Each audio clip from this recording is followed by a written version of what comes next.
बिस्मिल्लाहिर्रहमानिर्रहीम। आज तक के मुअज़्ज़ज़ नाज़रीन अस्सलाम वालेकुम। अब किस नंबर 441 मुलाहिदा फरमाएं। वो मुझे मेरे मसले के हल के बिल्कुल करीब ले आया था। प्राणायाम, मसनूई बोत और उस पासवर्ड एक तवील लेक्चर देने के बाद वो इस तकनीक का जिक्र कर रहा था जिससे मैं किसी भी सिस्टम का ताला तोड़कर उसके माहौल तक रसाई हासिल कर सकता था। मेरा अंदरून इस वक्त एक अजीम सनसनी का शिकार था। इस मौके पर मुझे फितरी अंदाज में फ़ौरन उस मखसूस टेक्निक के बारे में सवाल करना चाहिए था और शायद चिंगफू मेरी तरफ से ऐसी ही तवक्को भी कर रहा था। इसलिए वो चुपचाप मुस्तफसराना नज़र से मुझे देख रहा था, मगर मैंने अपनी अंदरूनी बेताबी को उस पर जाहिर नहीं होने दिया और उसके बोलने का इंतज़ार करने लगा। चंद लम्हात के बाद चिंगफू ने कदरे बर्राई हुई आवाज़ में कहा, वहीदान, मुझे तस्लीम है तुम एक साबित कदम शख्स हो। तुम्हारी कुव्वत इरादी बड़ी मजबूत है। इस वक्त अगर तुम्हारी जगह कोई और शख्स होता तो पहले ही शॉर्ट्स में इस टेक्निक के बारे में सवाल करता जिसका थोड़ी देर पहले मैंने जिक्र किया है। मैं महसूस कर रहा हूँ कि तुम्हारे अंदर भी बेचैनी और बेकरारी ने एक इंतशार की सी कैफियत पैदा कर रखी है, लेकिन तुम्हारी अपनी ज़बान पर कंट्रोल तुम्हें हासिल है। इंसान खैर व शर, तामीर व तकरीब की आमेज़श से तैयार किया गया है और ये दोनों कुव्वतें हर लम्हे इसके अंदर बरसरे पैकार रहती हैं। इंसान की शनाख्त कसवटी पर है कि किस वक्त इसके अंदर किस कुव्वत पर कौन सी कुव्वत गालब आ गई। जिन लोगों को अपने नफ्स पर कंट्रोल हासिल होता है वो बुराई की ताकत को अच्छाई की ताकत तले दबाए रखते हैं। खैर, मैं तुम्हें इस मखसूस तकनीक के बारे में बताने जा रहा था जिसकी मदद से तुम अपनी तीसरी आंख की राह के पासवर्ड को तोड़ सकते हो। मेरी बात को ध्यान से सुनना, क्योंकि अभी मेरे सामने तुम्हें इसका अमली मुजाहरा भी करना है। उसने जरा तवक्कुफ करके सवालिया निगाह से मेरी जानिब देखा तो मैंने इस बात में गर्दन हिला दी। वो दोबारा गोया हुआ, मैं पूरी तवज्जो से उसकी जानिब तकने लगा। मेरी कैफियत किसी सहरज़दा शख्स की सी हुई थी। मेरी बात खत्म हो जाए तो तुम अपनी थर्ड आई के तवज से अपनी साथी के माहौल में झांकने के लिए तिब्बत से इसराइल पहुंच जाना। अगर तुम उसके माहौल तक रसाई हासिल करने में कामयाब हो जाओ तो अच्छी बात है।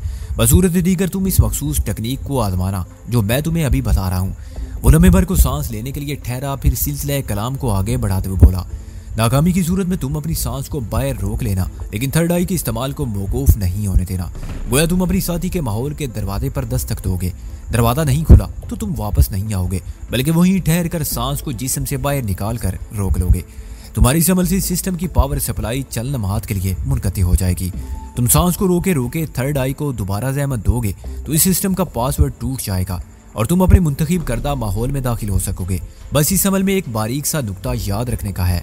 वो थोड़ी देर को रुका, फिर बात जारी रखते हुए बोला, जब तक मतलूबा सिस्टम का पासवर्ड टूट नहीं जाता तुम्हें बदन से बाहर सांस रोककर बार बार कोशिश करना होगी। इस आजमाइशी मुजाहरे में तो मैं तुम्हारी सांस को सहारा देकर ज्यादा देर के लिए जिस्म से बाहर रुकने की आसानी फराहम कर दूंगा, लेकिन मेरा मशवरा है कि तुम्हें इसी लम्हे इसकी प्रैक्टिस शुरू कर देना चाहिए। जिस राह का सफर इख्तियार किया जाए उसके बारे में मुकम्मल आगाही पहले से हासिल कर लेना चाहिए, वरना बाद में मुश्किल पेश आ जाती है, जैसा कि तुम्हारे साथ हो रहा है। इस मुलाकात के इख्तिताम पर मैं तुम्हें जिस्म से बाहर सांस रोकने की मशक से मुतल्लिक जरूरी बातें भी बताऊंगा। क्या तुम इस तजरीबे के लिए तैयार हो? मैं तैयार से भी ज्यादा तैयार था, लिहाजा फौरन इस बात में गर्दन हिला दी। उसने मुझे थर्ड आई के इस्तेमाल के लिए इशारा किया। मैंने वहीं सफेद चटाई पर बैठे बैठे जायरी दोनों आंखें बंद कर ली। तीसरी बातरी आंख के सामने मैंने साहिल के सरापा को उजागर किया और उसके खालो खत की उंगली थाम कर तिब्बत से इसराइल की तरफ परवाज करने की कोशिश करनी शुरू कर दी। अगली लम्हे मेरी ये कोशिश नाकाम हो गई। मैंने चिंगफू की हिदायत के मुताबिक फेफड़ों और पेट में मौजूद सांस को बाहर खारिज करके तनफ्फुसी खामोशी इख्तियार कर ली। मेरी सांस रुक गई। थोड़ी देर के बाद मुझे यूं महसूस होने लगा जैसे मेरा दम घुट जाएगा। मैंने प्राणायाम की कई मरतबा मशकें की थी, ची की बेदारी के लिए योगा की थी, शाख में स्ट्रोक ब्रेथिंग की प्रैक्टिस जारी रखी थी, लेकिन सांस रोकने की कभी संजीदा और बाकायदा कोशिश नहीं की थी। जिस्म के अंदर ना ही जिस्म के बाहर इस सिलसिले का ये मेरा पहला तजर्बा था। इस वक्त मैं सांस को जिस्म के बाहर रोककर साहिल के माहौल तक रसाई हासिल करने की सही कर रहा था। मुझे पहली मरतबा तजर्बा हुआ कि बदन से बाहर सांस रोकना कितना कठिन और दुश्वार काम है। चंद लम्हात के बाद मेरी सांस उखड़ने लगी। मुझे ऐसा लगा कि अगर मैंने अपने फेफड़ों को ताज़ा हवा से रोशनास ना कराया तो मेरा खात्मा बिल खैर हो जाएगा।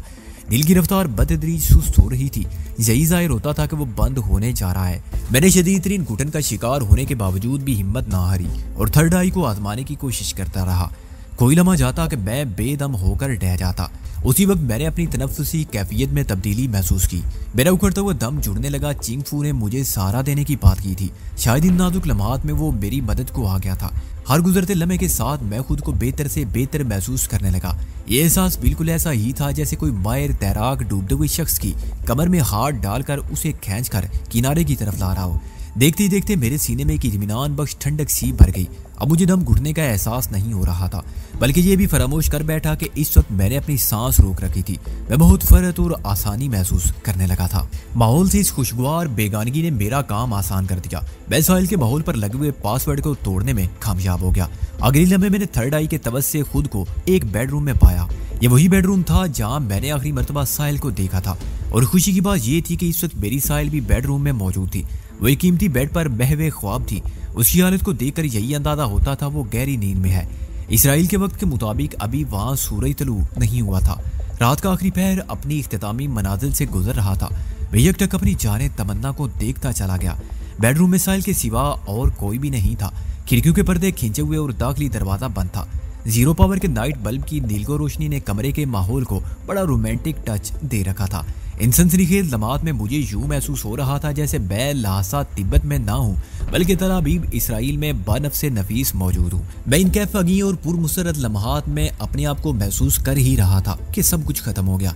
साहिल वाले बेडरूम का दिलकश मंजर एक जमाके की तरह जल बुझ कर मेरी थर्ड आई के फ्रेम से निकल गया। अगले लम्हे मेरे तस्वुर के सामने गुप्त अंधेरा फैल गया।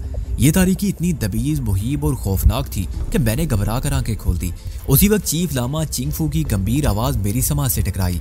इस आवाज में एक इस्तफसार झलकता था। कोई कामयाबी हुई? मैंने साहिल के माहौल को छू लिया था। मैंने सनसनीखेज अंदाज में कहा, लेकिन दरअसल जब तक मैंने तुम्हारी सांस की उंगली थामे रखी, तुम अपनी साथी के माहौल में मौजूद रहे। लेकिन वो नामुकम्मल रह जाने वाले मेरे जुमले के जवाब में बोला, तुम्हें जिस्म से बाहर सांस रोकने की अभी से प्रैक्टिस शुरू कर देना चाहिए। तुम्हारे इसराइल में दाखिल होने में 3-4 दिन बाकी हैं। मुझे उम्मीद है अगर तुमने मेरी हिदायत के मुताबिक ये मशक जारी रखी तो इन 3-4 दिनों में तुम 2 मिनट के लिए सांस रोकने पर कादिर हो जाओगे। इस वक्त से तुम्हारा काम बखूबी चल जाएगा। वैसे तिब्बत के लामा तो घंटों बल्कि कई दिनों तक सांस रोकने में महारत रखते हैं। तुम योगा से मुतल्लिक रहे हो। ची के सिलसिले में तुमने सांस की कई दाखिली और खारिजी मशकें कर रखी हैं, इसलिए तुम्हें ज्यादा दुश्वारी का सामना नहीं करना पड़ेगा। वरना जिस्म से बाहर 2 मिनट तक सांस रोकने के लिए भी आम लोगों को बहुत ज्यादा दिन लग जाते हैं। वो लम्हे भर को मुतवक्किफ हुआ, फिर अपनी बात को आगे बढ़ाते हुए बोला, तुम सिर्फ इतना जानते हो कि तुम्हारे दुश्मन ने तुम्हारी साथी को अपने हेडक्वार्टर तल अबीब में कहीं कैद कर रखा है, लेकिन तुम्हें यह मालूम नहीं कि तुम्हारी साथी तल अबीब के किस मुकाम, किस घर और उस घर के किस बेडरूम में नजर बंद है। एक बात को अच्छी तरह ज़हन नशीन कर लो, और वो ये कि साहिल का सुराग तुम्हें साहिल ही से मिलेगा। तुम उसके माहौल में रहते हुए ये जान सकोगे कि वो तल अबीब में कहाँ पर मौजूद है। इसलिए वो सांस लेने को रुका, फिर सिलसिला कलाम को जारी रखते हुए बोला, इसलिए सांस रोकने की प्रैक्टिस के साथ साथ अपनी साथी के माहौल में झांकने का सिलसिला भी जारी रखो। इसी माहौल में तुम्हें किसी वक्त कोई भी अहम इशारा मिल सकता है जो तुम्हें उस कैद खाने के महल्ले वकूअ के बारे में बता देगा। तो मेरी बात समझ रही हो ना? जी मेरे मोहतरम, मैं अच्छी तरह समझ रहा हूँ। मैंने नहायत ही अदब से जवाब दिया। मैं आपकी हिदायत के मुताबिक आज ही से ये काम शुरू कर देता हूँ। उसके बाद चिंगफू मुझे सांस रोकने के मुख्तलिफ तरीकों और उनकी अफादियत के बारे में तफसीलन बताता रहा। जिस्म से बाहर सांस रोकने में एक छोटा सा तजर्बा कर चुका था, और मैंने चंद सेकंड ही में ये अंदाजा लगा लिया कि जिस्म के बाहर सांस रोकना कितना कठिन काम है। यूं महसूस होने लगता है जैसे जान जा रही हो। वो तो अगर चिंगफू मेरी सांस को मावराई सहारा ना देता तो मेरा दम उखड़ चुका होता, या फिर दम घुटने की कैफियत से घबरा कर मैं इस तजर्बे से बाहर आ जाता। जिस्म के अंदर सांस रोकना निस्बतन आसान काम है। आप एक तवील और गहरे इनहेल के बाद अपने फेफड़ों या पेट को हवा से भर लेते हैं, उसके बाद सांस रोक कर बैठ जाते हैं। ये एक ऐसा अमल है जैसे आप अपने फ्रिज को खुर्दोनोश के सामान से भरकर भूख हड़ताल का ऐलान कर दें। आप बड़े दावे से कहीं 1 माह तक अपने कमरे से बाहर नहीं निकलेंगे। वो कमरा जो अटैच्ड वॉशरूम की सहूलत का हामिल है, और उस कमरे में फ्रिज के अंदर महीने भर के लिए खाने पीने का हर किस्म का सामान भरा हुआ है। लेकिन जिस्म से बाहर सांस रोकने का अमल इसके बरक्स और इंतहाई मुश्किल है। इसकी मिसाल यूं दी जा सकती है कि एक शख्स किसी ऐसे कमरे में बंद होकर बैठ जाए जिसमें एक कतरा पानी का मैसर ना हो, और ना ही एक खील उड़कर उस कमरे के अंदर पहुंच सकती हो। उसके बावजूद भी अगर वो शख्स 1 माह बाद उस कमरे में से जिंदा सलामत बरामद हो तो वाकई कमाल की बात होगी।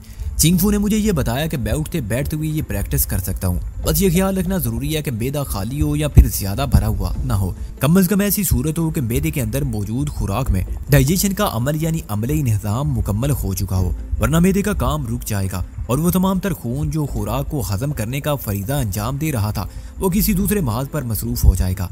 सांस रोकने के अमल के साथ ही खून का इर्तिकाद मैदे से हटकर फेफड़ों, दिल और दिमाग की तरफ हो जाएगा, जिसके नतीजे में बदहजमी जैसे बदअसरात नमूदार हो सकते हैं। चिंगफू ने मुझे ताकीद की कि या तो मैं खाली मैदे के साथ ये प्रैक्टिस करूं, और या फिर उस वक्त जब खाना खाए हुए लगभग 4 घंटे गुजर चुके हों। मैंने चीफ लामा की इन हिदायत को जहन नशीन कर लिया। चिंगफू की मदद से मैं जिस अनोखे तजर्बे से गुजर रहा था उसने मेरे दिल में एक नजरिए, एक फिक्र की बुनियाद रख दी। यानी कुछ भी नामुमकिन नहीं है। किसी भी अमल को बरवेकार लाने के लिए उसके कुछ मखसूस तकादे होते हैं। अगर इंसान उन तकादों को पूरा कर दे तो मसला हल हो जाता है।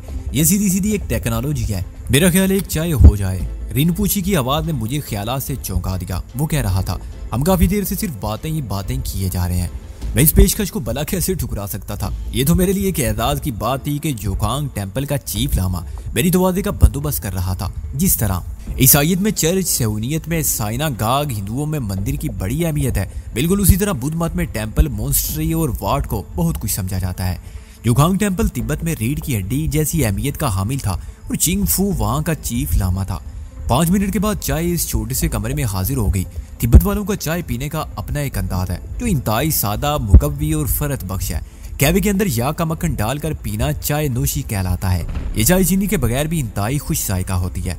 याग नामी लंबे बालों वाले बैलनुमा जानवर की ताकत का अंदाजा इस हकीकत से बखूबी लगाया जा सकता है कि ये दुनिया का वाहिद जानवर है जो 15,000 फुट की बुलंदी पर भी न सिर्फ ये कि जिंदा रहता है बल्कि जिंदगी के मुख्तलिफ अमूर में इंसानों का सबसे बड़ा मुआवन भी है। तिब्बत में तमाम तर बार बर्दारी और खेती बाड़ी यागी की मरूने मिन्नत है। मैंने शिगैटी के खेतों में उस जानवर को अपनी आंखों से इंसानों के अहकाम की तामील करते देखा था। या की फर्मा बरदारी और कारकर्दगी लाजवाब थी। किसी मरियल से जानवर को दूध से हासिल होने वाला मक्खन भी तवानाई के किसी जखीरे से कम नहीं होता। खुजा ये कि वो मक्खन याग के दूध से तैयार किया गया हो। इससे आप तिब्बती चाय की ताकत और तवानाई का अंदाजा लगा सकते हैं। चाय के बाद गुफ्तगू का दूसरा दौर शुरू हुआ। इस दौर का ताल्लुक मेरे तिब्बत से इसराइल जाने से था। चिंगफू ने गंभीर आवाज में बोलना शुरू किया। उसने इसराइल और यहूदियों के जिक्र से तमीद बांधी। मुझसे मुखातिब होते हुए बोला, वैदान, तुम एक अजीबो गरीब और अनोखे मुल्क में कदम रखने जा रहे हो। उस मुल्क का नाम है इसराइल। मैंने इसे अनोखा और अजीब इसलिए कहा है कि ये मुल्क की तारीफ पर कहीं से भी पूरा नहीं उतरता। इंटरनेशनल फार्मूला तो यह है कि किसी भी मुल्क को 4 अमूर पर पूरा उतरना चाहिए। अव्वल अपनी हुदूद में कामिल आज़ादी, दोम आबादी, सोम कब्जा और चहारम मुतय्यन जिग्राफियाई हदबंदी। इसराइल में ये चारों चीजें नहीं पाई जाती, लिहाजा मुंतकी तौर पर इसे तस्लीम करने का जवाब नहीं बनता। उसके बावजूद भी अब तक 100 से ज्यादा नॉन मुस्लिम और 12 मुस्लिम ममालिक इसके वजूद को तस्लीम कर चुके हैं और इसके साथ बाकायदा तिजारत और आमदोशुद भी जारी है। तुम्हारे मुल्क इसका इशारा पाकिस्तान की तरफ था। अभी तक इसने सरकारी सतह पर इसराइल को तस्लीम नहीं किया, मगर मुख्तलिफ अदवार में तुम्हारे मुल्क के बाद सरकर्दा अफराद ने इसराइल के खुफिया दौरे किए हैं और चंद एक ने तो अवाम को यहूदियों के हक में हमवार करने के लिए अमली कोशिशें भी की हैं जो बुरी तरह नाकाम हुई हैं। तुम्हारे मुल्क की आवाम इसराइल को तस्लीम करने के हवाले से कभी किसी हुकूमती, खुफिया या ज़ाहिरी दबाव में नहीं आई। अवाम की ताकत के सामने कभी खुल्लम खुला यहूदी दोस्ती और इसराइल को तस्लीम करने के लिए चाराजोई नहीं की जा सकती। लेकिन मैं देख रहा हूँ मुस्तकबिल करीब में तुम्हारा मुल्क, क्या आप ये कहना चाहते हैं कि मुस्तकबिल करीब में पाकिस्तान इसराइल के वजूद को तस्लीम कर लेगा? मैंने उलझनज़दा अंदाज में सवाल किया। उसने एक तकलीफ दे और नाकाबिले कबूल पहलू को छेड़ दिया था। वो चंद लम्हा तक बड़ी गहरी और ठहरी हुई नजर से मुझे देखता रहा, फिर एक बूझल सांस खारिज करते हुए बोला, मुझे सियासत से ज्यादा दिलचस्पी नहीं है। दरअसल मैं तो तुम्हें इसराइल के बारे में मुख्तसरन बता रहा था। मैंने साफ महसूस किया वो कनी काट कर दूसरी सम निकल गया था। उसके अंदाज से तो यही लगता था वो पेश गोई करना चाहता है। आगे चलकर पाकिस्तान भी इन इस्लामी मुल्कों की फहरिस्त में शामिल हो जाएगा जो इसराइल के वजूद को तस्लीम कर चुके हैं। बहरहाल मुझे यकीन था ऐसा कभी नहीं हो सकेगा। मेरी तरह पाकिस्तान की 15 करोड़ आवाम को भी इतना ही पुख्ता यकीन है। बिलफर्ज तबके ख्वास में से कुछ लोग अगर ऐसा चाहते हैं या आइंदा चाहेंगे तो इंशाअल्लाह उन्हें अपने आज़ाइम में कभी कामयाबी नसीब नहीं होगी। ये अमलन इतना आसान नहीं बज़ाहिर जितना दिखाई देता है। चिंगफू के खामोश होने पर मैंने ठहरे हुए लहजे में कहा, मोहतरम, मेरी फहम फरासती के मुताबिक इसराइल ने सरजमीन फ़लस्तीन पर नाजायज़ और जारहाना कब्जा जमा रखा है। मादी में इसराइल ने अपने पड़ोसी ममालिक मिस्र, उर्दन, शाम और लेबनान से कई जंगें की हैं। उन्हीं जंगों के नतीजे में गजा की पट्टी, गोलान की पहाड़ियां और बैतुल मक़दस पर उसने गासबाना कब्जा जमा लिया था। लेकिन जब कैंप डेविड में ये मुआहदा तय पाया कि दरियाए उर्दन का मगरबी किनारा वापस उर्दन को दे दिया जाए और गजा की पट्टी को खाली करके सहराए सीना मिस्र के हवाले कर दिया जाए, तो इस कीमत पर उर्दन और मिस्र ने सियासी बुनियाद पर बदले में इसराइल को तस्लीम कर लिया था। अब इन तीनों मुल्कों के दरमियान दोस्ताना मरासम है और हर नोयत की तिजारत भी खुल्लम खुला होती है। मेरा ज़ाती तजज़िया ये है कि इसराइल के वजूद को तस्लीम करवाने में अमेरिका बहादुर ने सबसे ज़्यादा नुमायां किरदार अदा किया है। इस मिशन के लिए वो अब तक इसराइल को खरबों डॉलर की इमदाद भी दे चुका है। मुख्तलिफ ममालिक पर सियासी दबाव इसके अलावा है। इस ताउन के नतीजे में इस वक्त इसराइल इतना ताकतवर हो चुका है कि गैर एलानिया तौर पर उसे अमेरिका की एक सुपर स्टेट का मुकाम हासिल है। वह सांस लेने के लिए मुतवक्किफ हुआ, फिर हतमी लहजे में कहा, मेरे मोहतरम, इन तमाम तर तारीखी हकायक के बावजूद भी मुझे कामिल यकीन है कि मेरा मुल्क किसी भी सूरत में इसराइल के वजूद को तस्लीम नहीं करेगा। इसराइल के खुफिया अज़ाइम अपनी जगह, लेकिन पाकिस्तान की आवाम एक गैरतमंद कौम है। इस सिलसिले में वो अपनी हुकूमत से भी टकरा सकती है। लाड बुदा तुम्हारी जबान को मुबारक करे, वो खुलूस से दिल से बोला। फिर वो मेरी आंखों में देखते हुए कहने लगा, अब हम सियासत को एक तरफ रखकर अपने हालिया मसले पर बात कर रहे हैं। तुम आज शाम को तिब्बत से रवाना हो रहे हो और घूमते फिरते तुम्हें इसराइल में दाखिल होना है, इसलिए इस अजीबो गरीब मुल्क का जिक्र निकल आया था। मैंने तुम्हारे महफूज सफर और मुमकिन हद तक कामयाब ऑपरेशन के लिए एक प्लान बनाया है। यहाँ तक पहुँचने के बाद वो खामोश हो गया। चुप होने का अंदाज ऐसा था जैसे बिखरे हुए मुख्तलिफ ख्यालात को अपने जहन में तरतीब दे रहा हो। मैं मतन गोश उसके चेहरे को देखता रहा। 1 मिनट की खामोशी के बाद वो दोबारा गोया हुआ, वैदान, तुम आज दोपहर 2 बजे जोखांग टेम्पल से रवाना हो गए। ठीक 4 बजे तुम्हें चेक इन होना है। मलेशिया एयरलाइंस की 6 बजे वाली फ्लाइट से तुम परवाज करोगे। इस तरह तुम लासा से लंदन पहुंच जाओगे। लंदन में मिस्टर हिराल्ड थॉमस तुम्हारे इस्तकबाल के लिए मौजूद होगा। उसकी बातों ने मुझे चौंका दिया। वो वायद सीगा इस्तेमाल कर रहा था। मैं पूछे बिना ना रह सका, मोहतरम चिंगफू, आपकी बात से तो यही जाहिर हो रहा है कि मैं यहाँ से अकेला जा रहा हूँ। तुम बिल्कुल ठीक अंदाज में महसूस कर रहे हो, वो ठोस लहजे में बोला। और लियान, मैंने सवालिया नजर से उसकी तरफ देखा। तुम्हारी ये फिलिपाइनी साथी यहीं रहेगी, वो कतिये से बोला। लासा में इसे किसी तकलीफ या परेशानी का सामना नहीं करना पड़ेगा। जब तुम इसराइल मिशन से कामयाब वापस लौटोगे तो तुम्हें लियान से मिलवा दिया जाएगा। वो लम्हे भर के लिए मुतवक्किफ हुआ, फिर इजाफा करते हुए बोला, वैसे लियान और चीन सियान तुम्हें छोड़ने के लिए एयरपोर्ट तक जाएंगे। मैंने इस सिलसिले में चीन सियान को ब्रीफिंग दे दी है। तुम जब यहाँ से उठकर अपने कमरे में पहुंचोगे तो चीन सियान तुम्हारे चेहरे पर कुछ काम भी करवाएगा। लियान को मेरे साथ इसराइल रवाना करने के सिलसिले में चिंगफू ने इतना वादे और 2 टोक फैसला सुनाया था कि मैं किसी किस्म की जीरा ना कर सका। यकीनन कुछ सोचकर ही उसने ये प्लानिंग की होगी। वैसे मुझे इस बात का पूरा यकीन था कि लियान वहाँ महफूज रहेगी। चिंगफू के आखिरी जुमले में मेरे लिए एक अनोखा तजस्सुस पहना था। मैंने इस सिलसिले में उससे पूछ लिया, मोहतरम, मेरे चेहरे पर कुछ काम करने का तो ये मतलब है कि मैं वजदान की हैसियत यानी अपनी असली हैसियत में तिब्बत से इंग्लैंड नहीं पहुंचूंगा। तुम दुरुस्त अंदाज में सोच रहे हो, वो बड़े रसान से बोला। तुम मिस्टर चार्लिस के रूम में लासा से लंदन पहुंचोगे। मिस्टर चार्लिस, मैंने ताज्जुब खेज नजर से उसे देखा। वो इस बात में गर्दन हिलाते हुए बोला, मिस्टर चार्लिस दरअसल मिस्टर हिराल्ड थॉमस का नुमाइंदा खसूसी है। चार्लिस इस वक्त तिब्बत में मौजूद है। तुम उसी की आईडी पर लासा से लंदन पहुंचोगे। मैंने पूछा, मिस्टर थॉमस कौन है और उसका नुमाइंदा चार्ल्स यहाँ तिब्बत में क्या करता फिर रहा है? मेरा ख्याल इस सिलसिले में तुम्हें थोड़ी तफसील बताना जरूरी है, वरना ख्वाह मुखा तुम्हारा जहन उलझता रहेगा। इतना कहकर वो चंद नमाज के लिए खामोश हुआ, फिर अपनी बात को आगे बढ़ाते हुए बोला, शायद तुम्हें मालूम ना हो, तिब्बत और बरतानिया के हमेशा से अच्छे ताल्लुकात रहे हैं। आज़ाद तिब्बत और मकबूजा तिब्बत यानी सीज़ांग को ब्रिटिश हुकूमत से हमेशा ताउन और मदद की उम्मीद रही है। तिब्बत को कम्युनिज्म के असरात से महफूज रखने के लिए इंग्लैंड ने हर दौर में अहम किरदार अदा किया है। वहाँ के सियासतदान और आवाम तिब्बत के मसले पर गैर मामूली सरगर्म रहे हैं। वो लोग हमें एक आज़ाद और खुद मुख्तार कौम तस्लीम करते हैं। इंग्लैंड हमारे करीबी दोस्तों में से एक है। वो सांस लेने के लिए ठहरा, फिर सिलसिला कलाम को जारी रखते हुए बोला, मिस्टर हिराल्ड थॉमस इंग्लैंड के जियोलॉजी डिपार्टमेंट का हेड है और ज़ाती तौर पर मेरी उससे गहरी दोस्ती भी है। वो मेरी फरमाइश पर इस मंसूबे में शरीक भी होगा और उसने अपने बेहतरीन ताउन को मुझे पूरा यकीन दिलाया है। हम दोनों कल्बी और ज़हनी तौर पर इसलिए भी एक दूसरे के बहुत करीब हैं कि हिराल्ड थॉमस रूहानी कदरों पर गहरा यकीन रखता है। बहरहाल, एक लम्हे का तवक्कुफ करने के बाद वो दोबारा गोया हुआ। जियोलॉजिकल डिपार्टमेंट ऑफ इंग्लैंड के नुमाइंदे मुख्तलिफ ममालिक में तहकीकाती कामों में मसरूफ रहते हैं। इस सिलसिले में चार्लिस तिब्बत आया हुआ है।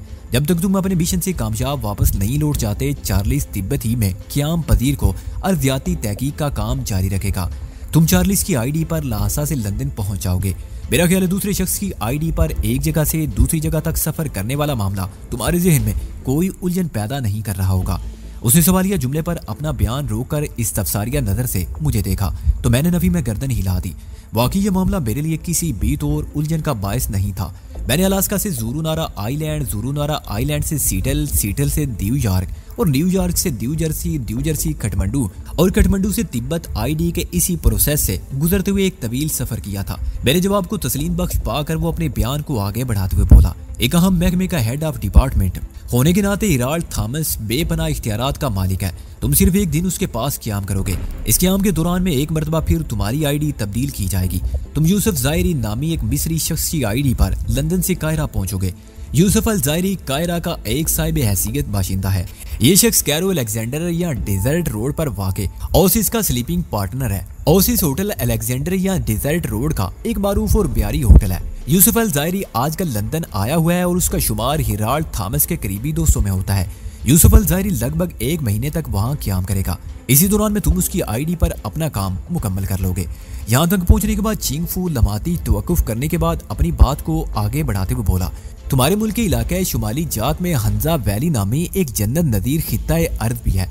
हंजा चतराल और तिब्बत के मुकामी अफराद में बेहद गहरी मुशाबत पाई जाती है।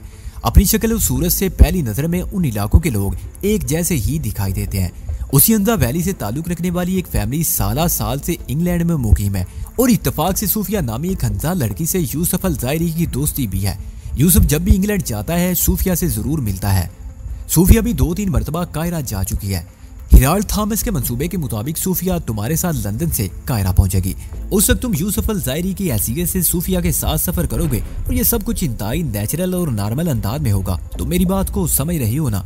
उसने सवालिया अंदाज में मेरी तरफ देखा तो मैंने इस बात में गर्दन हिला दी। वो बताने लगा, सूफिया के एक दोस्त की हैसियत से तुम्हारे साथ कायरा पहुंचना किसी की नजर में नहीं खटक सकता। लंदन में हिराल्ड थॉमस, यूसुफ अल ज़ायरी और सूफिया सब भरोसे के आदमी हैं। तुम्हें किसी किस्म की परेशानी नहीं होगी। मोहतरम, आपने मेरी खातिर खासा लंबा चौड़ा खटराग फैला लिया है। मैंने हैरत भरे लहजे में कहा, मैं सोच भी नहीं सकता था आप इतना मरबूत इंतजाम करेंगे। ये सब तो मुझे करना ही होगा वैदान। वो गहरी संजीदगी से बोला, अगर तुम तिब्बत के दामाद बनने वाले हो।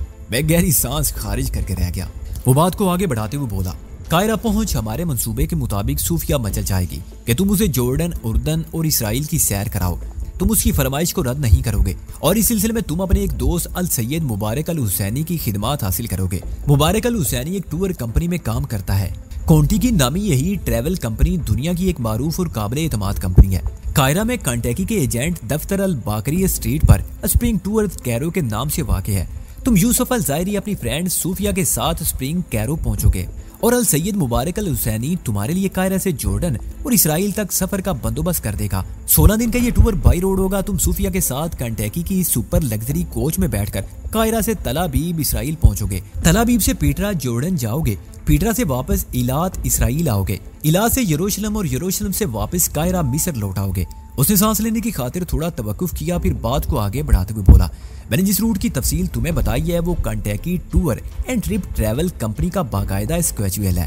ये जरूरी नहीं कि तुम इस स्केड्यूल की पैरवी भी करो। जो टूरिस्ट कंपनी एक मुकाम पर ज्यादा वक्त गुजारना चाहते हो वो काफिले से जुदा भी हो जाते हैं। वापसी में कंटेकी की कोच उन्हें उठा लेती है। कंटेकी का एजेंट कायरा और तल अबीब में मौजूद है। अलबत्ता उर्दन में उनका कोई दफ्तर नहीं है। कायरा के बारे में मैं तुम्हें बता चुका हूँ। तल अबीब में कंटेकी का एजेंट ऑफिस इसराम इसराइली नामी इस ऑफिस को राबन याकूबी देखता है। वो थोड़ी देर के लिए खामोश हुआ तो मैं हैरत भरी नजर से उसे देखता चला गया। तरक्की याफ्ता दुनिया की छत पर जोखांग टेम्पल में बैठा हुआ चीफ लामा चिंग फू कितनी गहरी और वसी मालूमात रखता था। जदीद दुनिया के लोग सोच भी नहीं सकते थे कि तिब्बत वाले मालूमात और इख्तियारात के शोबे में इस हद तक भी अलर्ट हो सकते हैं। चिंग फू ठहरे हुए लहजे में एक मरतबा फिर गोया हुआ, वैदान 16 दिन की सफरी दौरे में तुम्हें 8 दिन मिस्र में, 3 दिन इसराइल में, 1 दिन जॉर्डन में और फिर दोबारा 4 दिन इसराइल में गुजारने का मौका मिलेगा।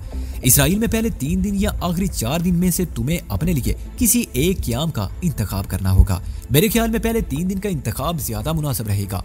जब कांटिकी की कोच तल अबीब से पीटरा की तरफ जाने लगे तो तुम मजीद क़याम का बहाना करके तल अबीब में रुक सकते हो, क्योंकि वापसी पर कोच तल अबीब नहीं आएगी बल्कि इलाज से यरूशलेम और यरूशलेम से मिस्र चली जाएगी।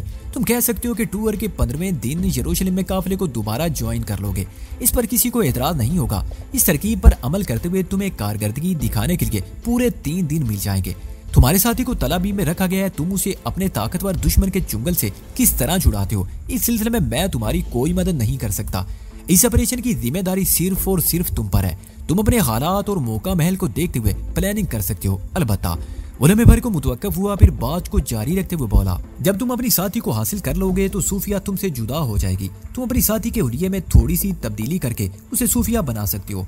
सूफिया का इंतखाब बहुत सोच समझ कर किया गया है। तुम्हारी साथी तिब्बती नुकूश की हामिल है, लिहाजा हंता वैली वाली सूफिया बड़ी आसानी से उसकी जगह ले सकती है। तुम अपनी साथी को आदाद कराने के बाद सूफिया की हैसियत से तल अबीब से यरूशलेम पहुंचोगे और नायत ही खुश सलीकी से अपनी टूर कोच को ज्वाइन कर लोगे। किसी को इतनी बड़ी तब्दीली का मुत्तलिक एहसास नहीं होगा। उसके बाद सब कुछ नॉर्मल अंदाज में होगा। तुम इसराइल से मिस्र, मिस्र से इंग्लैंड और इंग्लैंड से वापस तिब्बत पहुंच जाओगे। मिस्र से इंग्लैंड तक तुम यूसुफुल ज़ायरी और तुम्हारी साथी सूफिया की हैसियत से सफर करोगे।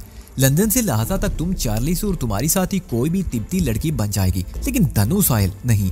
वो जरा रुका तो मैं सनसनीखेज लहजे में इस्तफसार किया, और असली सूफिया का क्या होगा? तुम्हें सूफिया के सिलसिले में अपने ज़हन को थकाने की जरूरत नहीं है। वो एक एक लफ्ज पर जोर देते हुए दो टोक लहजे में बोला, जब तुम अपनी साथी को हासिल करने की प्लानिंग कर लोगे तो तला भी मैं ही। सूफिया तुमसे अलग हो जाएगी। उसके बाद तुम्हें तन तनहा अपने मिशन को सर करना है। ये सरासर जान जोखिम का काम है। तुम सूफिया को यकसर फरामोश करके अपने काम पर ध्यान दोगे।